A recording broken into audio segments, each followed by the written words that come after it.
Unaangalia Baba Sam the King Tanzania TV channel. Kwa maoni na ushauri tumia namba zifuatazo 0752732515. Baba Sam the King.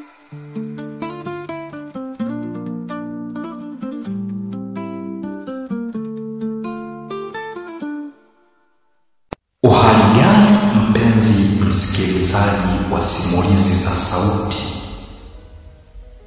Karibu tena katika simulizi zetu za sauti ambazo umezoea kuzipata hapa. Na hii simulizi si nyingine, ni ile simulizi yako pendwa kabisa inayoitwa Nani Alaumiwe, sehemu ya 6.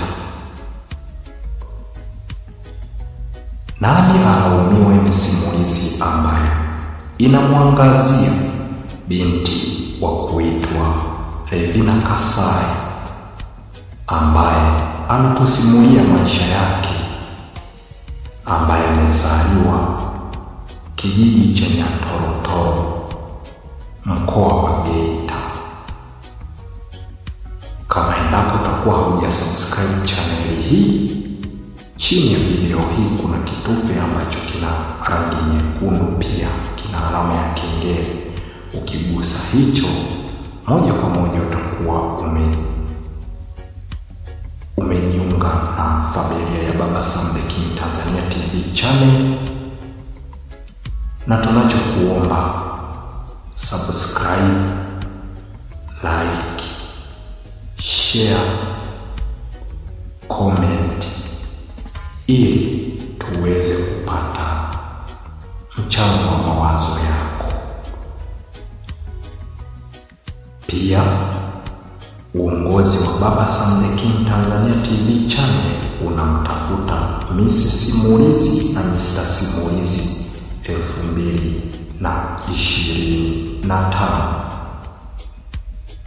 Ewe dada, ewe kaka, ewe mama, ewe baba, je, na wewe ni kati ya wale ambao wanahitaji kushiriki katika shindano hili?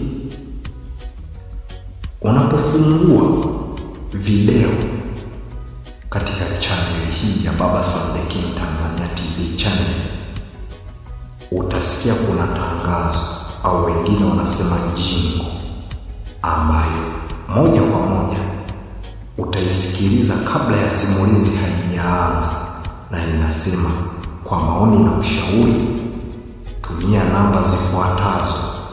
Basi hizo namba zichukue. Baada ya kuzichukua, andika SMS normal text kwenda kwenye hizo namba, au ndani ya WhatsApp unaweza ukaingia kama wewe ni mtumiaji wa mitandao kwa kutumia namba hiyo hiyo. Kaingia WhatsApp au normal text kwa wale ambao wanatumia simu kitochi. Unaweza ukaingia kwa normal text ukatuma message ambayo ni ya majina yako na uthibitisho wa kushiriki katika shindano hilo. Maana moja kwa moja namba yako itahifadhiwa, na mwisho wa kilele tarehe 19 Novemba itakapofika, ambapo channel yetu inatimiza miaka 2 tangu kuundwa kwake. Manake happy birthday Baba Sam the King Tanzania TV channel itakapokuwa imefika na mwisho wa kilele wa shindano hilo. Kwa hiyo moja kwa moja utapigiwa simu wewe ambaye umeshiriki na kuulizwa maswali, na sio kwamba kila mtu ataulizwa ya kwake, bali ni hayo ni kama mtihani kadogo kenye maswali 10, ambayo kila swali moja lina maksi 10.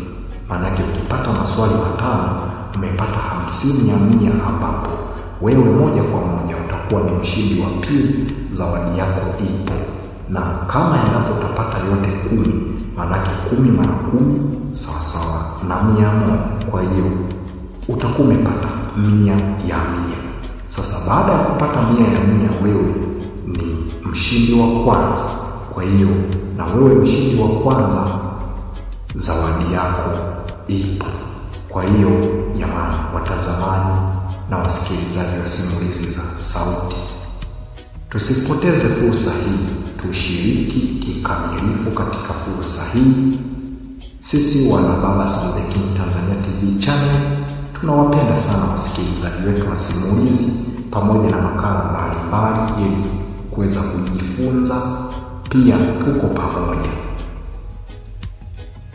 Sasa nikukaribishe katika sehemu yetu ya 6 ya simulizi hii. Tumruhusu dada yetu Levina Kasai aendelee kutusimulia ambacho kilichoendelea kumtokea. Nikakubali kwa sababu hakukuwa na namna yoyote ya kuweza kukataa, hali ya kwamba ninajua kabisa mume wangu yuko anateseka, na nilichokifanya nilikubali. Hapo ndipo ambapo alipoenda na kuninunulia chakula, akaniletea na kuniambia kula kabisa, inatakiwa leo nikatie maono. Yani leo nataka paka nifaidi. Kweli mimi nilikula hicho chakula na hatimaye nikakimaliza, lakini kiukweli nilitetemeka mno kwa sababu ni kitu ambacho sijawahi kukifanya. Sasa hii ni bora hata ya ile enzi hizo, wakati bado nilipokuwa bado nina usichana wangu, kidogo nilikuwa nina aibu. Sasa hii nina uoga. Tofautisha kati ya aibu na uoga. Uoga ni kitu kibaya sana, lakini nani wa kunitetea hali ya kwamba najua mume wangu anateseka? Nisipomuokoa, nani atakayemuokoa mume wangu? Nikaona bora tu mimi niuze utu wangu, yaani niharibu kabisa mwili wangu kwa ajili ya kumuokoa mume wangu, kwa sababu ninampenda. Na tangu nimpende huyo, na tangu aniondoe usichana wangu, sijawahi kumpenda mtu mwingine wala sijawahi kumsaliti. Niliona yeye ndio kila kitu, kwa sababu wanaume wengine huenda wangeweza hata kunipa maradhi, lakini kwa hii sikuwaza hata masuala ya maradhi.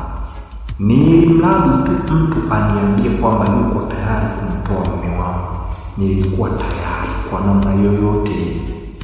Bora hata mimi nife, lakini yeye aokolewe, kwa sababu nilikuwa nampenda sana kupita maelezo. Sasa cha kuja kushangaza, aliniambia kweli nipande kitanda, na nikapanda kweli kitanda kwanza kufanya jambo hilo, lakini na maumbile ambayo sijawahi kujifanya. Kimsingi mtoto alimchukua na kwenda kumlaza kwenye sofa ambao lilikuwa ndani ya hiyo guest, ndani ya hicho chumba pia. Kwa hiyo kilichofanyika moja kwa moja, ilinibidi tu nikubali. Mtoto alikuwa anaendelea kulia na mimi huko nikiwa nafanyiwa hicho kitendo.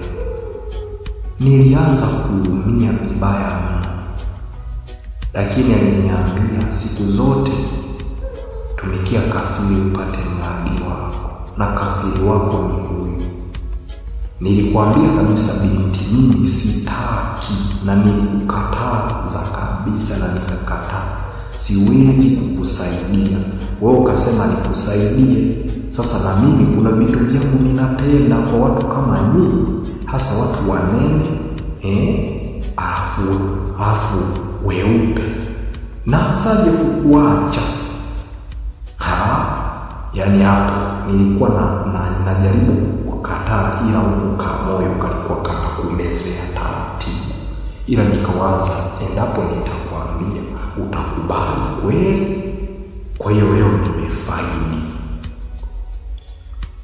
Kwa kweli nilitoka hapo, nilivyokimbia kwenda kujisafisha, yaani nilihisi kama vile dunia imenielemea, kwa sababu nilianza kuhisi kama vile kuna dalili ya kuharisha, lakini nikienda nikijaribu kutoa hata haja kubwa haitoki. Nikaanza kuwaza kwa nini dalili inakuja kama ya kuhitaji kuharisha, afu nikienda ili niweze kutoa hiyo haja haitoki. Haya mambo yameanza lini? Lakini pia akaniambia kwamba sihitajiki kutoka katika hiyo guest mpaka wiki nzima iishe. Kwa hiyo wakati wowote ule yeye atakapohitaji atakuwa anakuja. Na kweli nilitii. Ni kweli niliumia, lakini hakuna namna. Levina anaendelea kutusimulia, anasema ikabidi nikubaliane tu na kile ambacho kinachoendelea, kwa sababu silikuwa nimeshajitoa maisha yangu sadaka, kama ni kufa tu nife kwa ajili ya mume wangu, kwa sababu huyu mimi ndo nayemwamini. Sijawahi kukaa niamini mwanaume mwingine.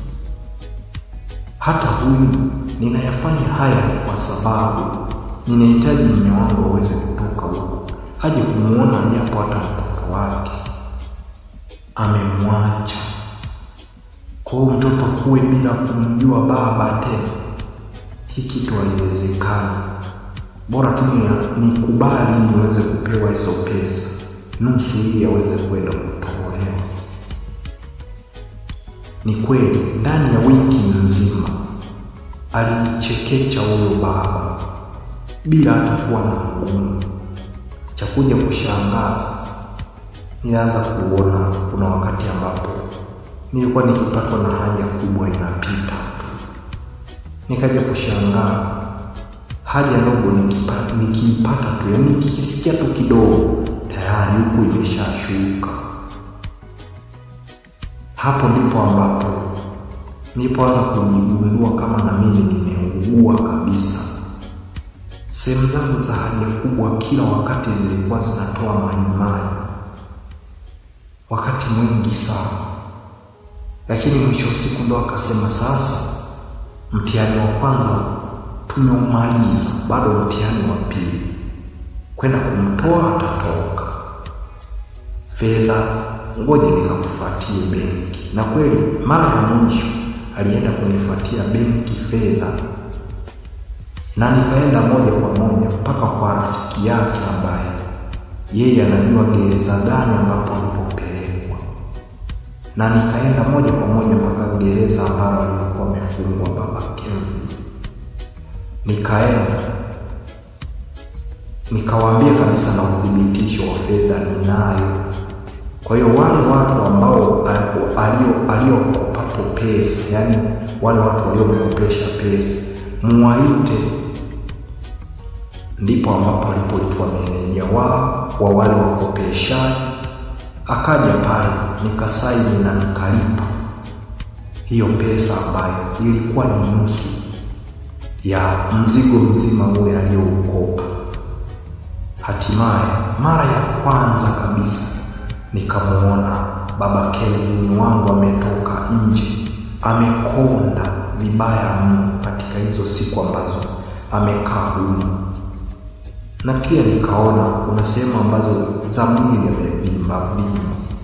Nikaona inawezekana labda humo ndani kuna manyapara wamekuwa wakimpiga hapa na pale, kutokana na kwamba huwa wanashirikizana kwamba fanya kazi hii, mara nipepee, mara fanya hii, usipofanya manake unakuonea. Nikagundua tu labda inaweza kawa hiyo, au napo kuna askari anaenda na mgonga viungo, anamwambia ninaomba timiza ahadi, lipa fedha ya watu ndio uweze kutoka huko. Kwa hiyo nilimwona akiwa amekonda na hatimaye amevimba kwenye mwili wake baadhi ya sehemu. Nilimwonea sana huruma. Levina anaendelea kutusimulia, anasema kwa kweli nilitoka naye na nikaondoka naye moja kwa moja mpaka nyumbani. Na mimi ndo wa kwanza kabisa kwenda kumfuatia chakula, sehemu ambapo wanauza chakula. Hata kupika sikutaka kwa sababu niliona kama vile atachelewa. Ingawa mtoto wangu alikuwa ananisumbua, lakini niliona tu nimfuatie chakula kuliko kumpikia, kwa sababu mtoto atanisumbua zaidi, alafu mume wangu chakula hatapata kwa wakati. Na naamini huko alikuwa anateseka, hata kula inawezekana alikuwa hali akashiba. Huenda wale manyapara walikuwa wanamnyang'anya chakula huko ndani, siwezi nikajua. Sasa nikajua ni kitu gani ambacho kimemfanya mpaka mume wangu amekonda kiasi hicho. Lakini meneja aliendelea kunisisitiza kwamba kama endapo hiyo nusu nyingine haitakamilika, bado ataendelea kuingizwa gerezani. Kilichofanyika nikamwambia mume wangu, mimi kwa kweli kwa sasa hivi ninaumwa. Kuhusiana na masuala ya mapenzi tena mimi na wewe haitawezekana. Tukae tu kama ni kunikumbatia wewe, kumbatie, mimi ni wako tu, lakini kwenye masuala ya mapenzi naomba yaweke pembeni kidogo kwa sababu ninaumwa. Akaanza kuniuliza umepatwa na nini mke wangu? Nikasema nina matatizo. Lakini huku licha ya kuwa sehemu yangu ya haja kubwa ilianza kutoa maji, lakini pia nikaanza kama kuzoea fulani hivi, naanza kusikia kama kuna raha fulani. Huyo mwanaume anapokuwa anafanya tendo hilo huko, nikaanza kusikia raha huko. Kumbe tayari nilikuwa nimeshaanza kutengenezwa usugu niwe kama shoga fulani hivi. Na kweli kiungo kama endapo umeshakizoesha na kweli kinazoea. Nilikuwa nisipompata huyo baba, nisipompata, yani mwili wangu hautulii kabisa. Niliona ni kama vile endelee kuvifanya hivyo vitu. Lakini mwisho wa siku, baada ya kuwa yanaanza kutoka maji mengi na ile fedha ya pili tena katika wiki nyingine nikawa nimemaliza kimya. Yani huku mume wangu simpatie mapenzi, naenda kumpatia yule pale. Sehemu zangu za haja kubwa zigeuze kama penzi lake, ili tu niweze kumaliza hata hiyo nusu ya pili, sirudiwe tena kukamatwa. Na ndipo ambapo waliponipa tena pesa, nikaenda nikamwambia meneja alikuja, tukaandikishana vizuri kwamba tayari mkopo umeisha. Nikawa nimemtoa mume wangu kinamna hiyo, maana isingekuwa mimi sidhani kama angeweza kutoka. Lakini nikaanza kujisikia vibaya kweli. Naanza kusikia kabisa kuna, yani kila wakati ambavyo kama namna jinsi mnavyojua mtu akiwa anahitaji kufanya tendo la ndoa, kuna namna fulani hivi viashiria ambavyo huwa vinamfanya aidha anawashwa kwa mwanamke kutokana na mishipa, kuna namna fulani inahitaji hicho kitu. Sasa mimi nikashangaa, yani nimehamia huku nyuma, sehemu ya haja kubwa huku, tena sehemu ambapo ndo umbile husika hakuna tena. Nikaanza kujiuliza nini hiki ambacho nimefanya. Lakini akili nyingine kanituma, kwa vile ulikuwa tayari kufa kwa ajili yake, tayari ndo tayari huyo. Nikaanza kuona huyo baba anaanza kujikata. Kila nikimtafuta kwenye simu angalau aje anipe hata kidogo, anagoma. Kila ninapomtafuta kwenye simu, mwisho wa siku ile namba ikaacha kabisa kupatikana. Nikaanza kuwaza na maana huyu jamaa atakuwa ameniblock au tatizo ni. Levina anaendelea kutusimulia, anasema moja kwa moja nilichokiona ikabidi tu mimi nimtafute rafiki wa yule baba, ambapo nilienda mpaka pale getini ambapo alinionyesha kwamba pale ndo anapofanya kazi, yaani sehemu nyingine tofauti na pale alipokuwa ameniajiri, kwamba ndio ofisi yake kubwa ambapo anapofanyia kazi. Nikaenda moja kwa moja mpaka pale, nikaambiwa yaani hakuna mfanyakazi yoyote ambaye anaruhusiwa kwenda kuingia katika hiyo ofisi ya huyu kigogo mkubwa. Hakuna hata mmoja anayeruhusiwa. Kwa hiyo yule ambaye aliyenitambulisha kama rafiki yake ndipo ambapo nilipomwambia, jamani, mimi sasa hivi sehemu ya haja kubwa huwa inahitaji sana hiyo tendo, na mume wangu siwezi nikamwambia swala kama hilo, hawezi kunielewa, na nilishamkataza kwamba mimi sitafanya mapenzi naye na alikubali. Lakini huwa ananiuliza kwa nini kila wakati huwa ninanuka, na kwa nini kila wakati huwa nakaa nafuafua nguo, kuna tatizo gani? Nikamwambia kabisa, yani ni kama vile nimepatwa na fistula sijui, yani vitu vinatoka tu vyenyewe. Hapo ndipo ambapo huyo rafiki yake na huyo kigogo aliponipa pesa, kaniambia, nenda kamwambie mume wako mwende mkapime. Nenda kapime uone afya yako. Lakini wewe umeyapaparikia, haukujua ni kitu gani ambacho kinaendelea. Levina anaendelea kutusimulia, anasema, moja kwa moja nilienda nikamchukua mume wangu, nikamwambia, baba Kelvin, naomba twende tukapime ili niweze kujua tatizo nini. Baada ya kufika kule, walinipima na wakampa majibu tukiwa pamoja. Wakasema kwamba, we dada, sasa hivi yaani inaonesha ni kwamba ulikuwa unaingiliwa kinyume na maumbile, tena kwa muda mrefu. Sasa hii hali ndiyo inakutesa, ndiyo maana unaona unatokwa tu na haja zote kama vile mtu mwenye fistula. Na pia licha ya hivyo, kama ulikuwa bado haujajua, Levina wewe ni mwathirika wa ukimwi. Baada ya kusikia hivyo, mume wangu alitetemeka sana na akaanza kuniuliza, wewe ukimwi ulipataje? Mimi si nilikukataza kabisa, yani usiwe kama mtu wa mjini. Kwa hiyo umekuja mjini na wewe umeamua kuanza kunisaliti mpaka umepata ukimwi. Kweli kimsingi niko tayari kufanya ushirikiano wa aina yoyote ile aweze kupona, lakini mimi tena hawezi kuwa mke wangu. Daktari alijaribu kumsihisia hapa na pale kwamba kuna watu ambao wanaoana, huyu ni mwathirika na huyu hana uathirika na wanaishi. Lakini mume wangu alikataa kabisa, hakutaka tena kunisikiliza kwa chochote kile. Hapo ndipo ambapo nilipoanza kuwaza, kumbe siku zote tenda mema, tenda wema, uende zako, usingoje shukrani. Mwanaume nimempambania na nilikuwa tayari kwa lolote, hata kama hiyo ni kufa kwa ajili yake. Leo hii anakataa tu kuishi na mimi, kufuata tu mienendo ya kidaktari, watuelekeze namna ambavyo tunaweza tukaishi, ila mimi waweze kunitibu hiyo hali ya kuwa na msongo wa mawazo na kuhitaji kama mtu anifanyie tendo hilo kwa nyuma, yani anifanyie kwa nyuma tofauti kinyume na maumbile.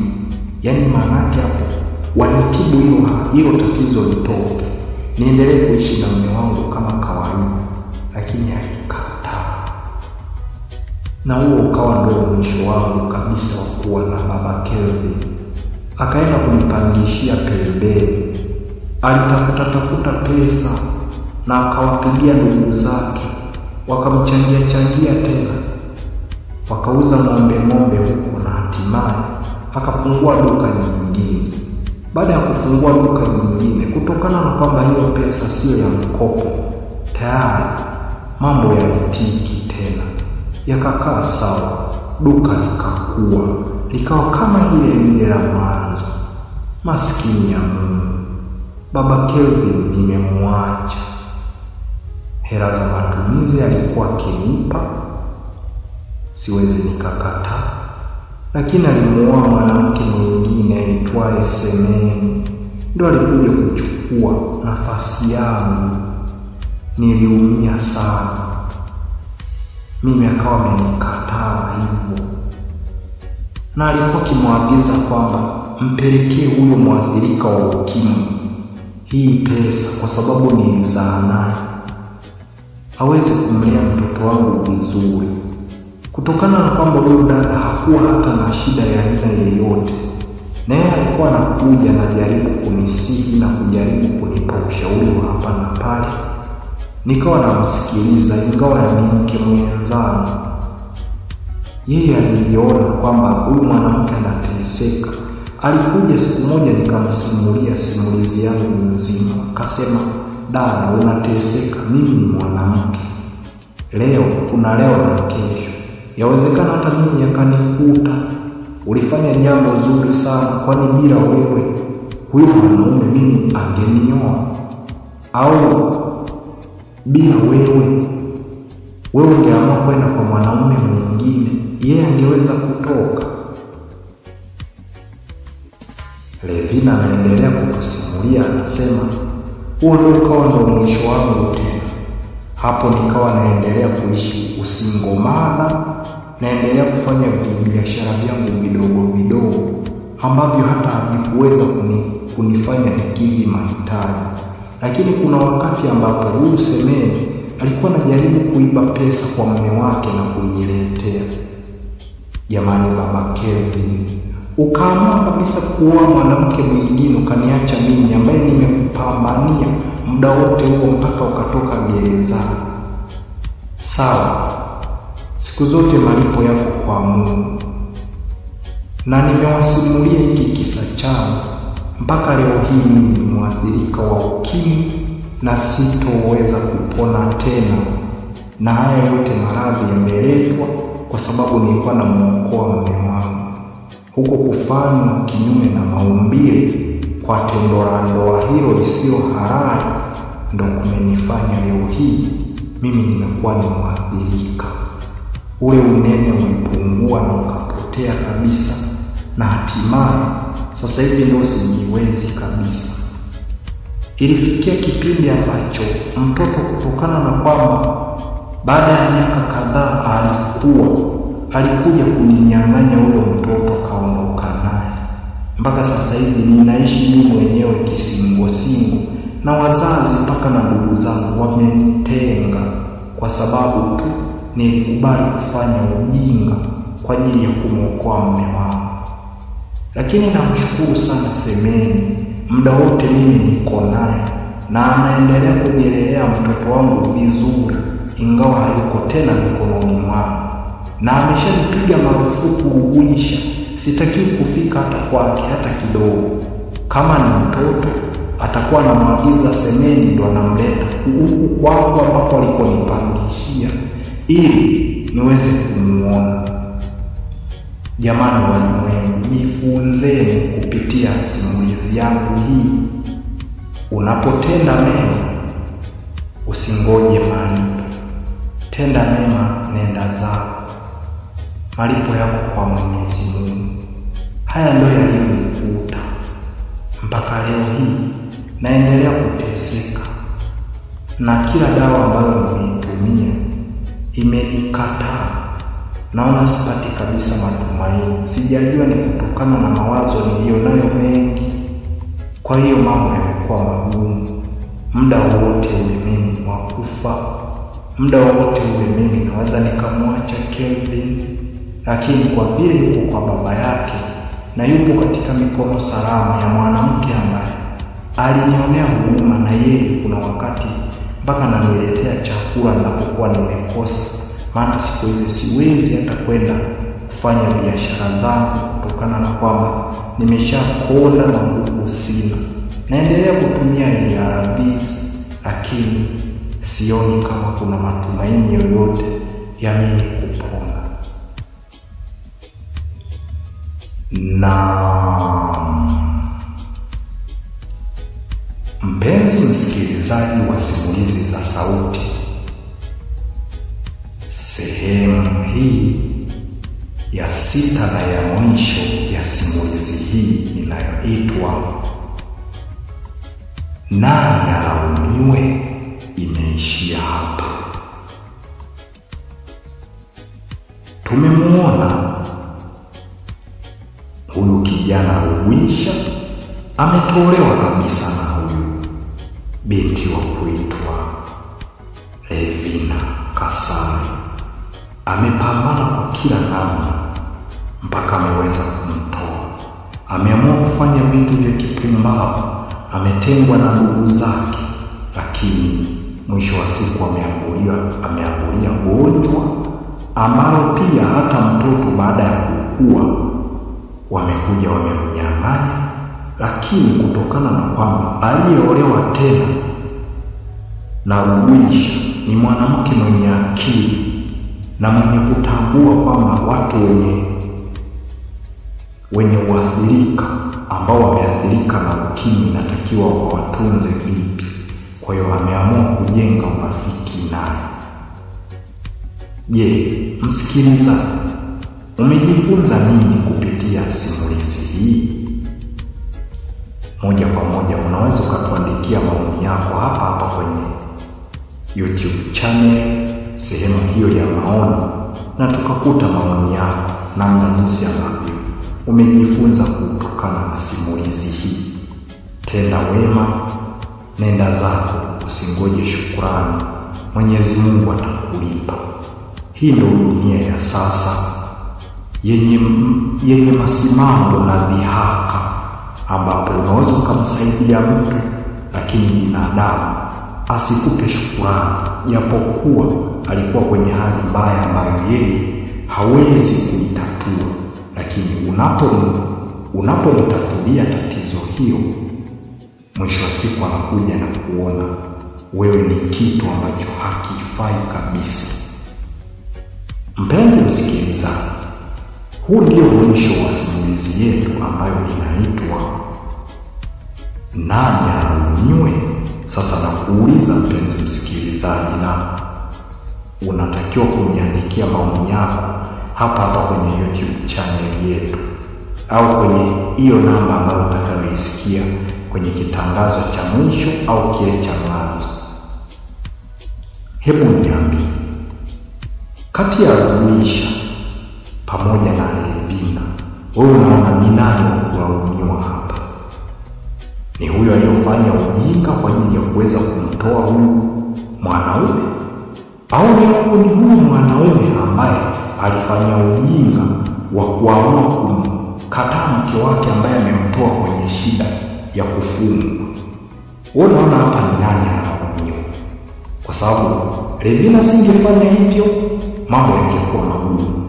Alafu huyu mwingine ameona kama endapo ataendelea kuishi na huyu mwanamke, huenda mahaba yakamzidi, akasahau na yale daktari atakayomfundisha, mwisho wa siku akaja kuathirika. Kwa hiyo aliogopa kitu kama hicho. Je, kama endapo nimekukuta wewe sasa, hebu niambie msikilizaji wangu, unaweza kufanya nini? Nikuage niseme kwa heri mpaka simulizi nyingine itakayoendelea. Kama endapo kuna simulizi inayoendelea ambayo inaitwa Mtoto Yatima, basi endelea kuifuatilia hiyo. Lakini simulizi yetu hii fupi yenye episode 6 imeishia hapa. Kama wewe ni mwenye kujifunza, basi umejifunza kitu, na inatakiwa jamani, binadamu wanaotutendea wema tuwakumbuke. Hata kweli, hata kama atakuwa na yeye tayari baada ya kutenda wema wake huenda ameugua, basi muonee huruma basi kwa namna yake, kwa sababu amekutesekea wewe ili wewe uweze kufanikiwa hicho kitu ambacho umekwama. Kwa nini hatuoni huruma? Jamani, niseme kwa heri kwa sasa mpaka katika simulizi nyingine. Mwenye masikio asikie, mwenye macho aangalie. Siku zote dunia ndivyo ilivyo. Pole sana Levina kwa hayo ambayo yamekusibu, lakini Mwenyezi Mungu yupo, atakupigania na utarudi kuwa na afya yako ya kawaida.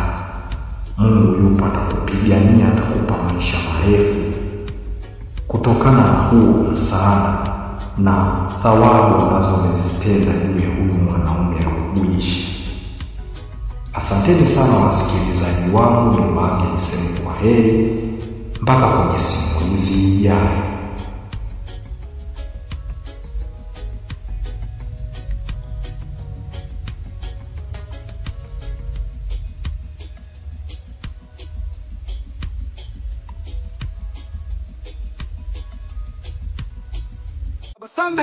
Unaangalia Baba Sam the King Tanzania TV channel. Kwa maoni na ushauri tumia namba zifuatazo 0752732515. Baba Sam the King.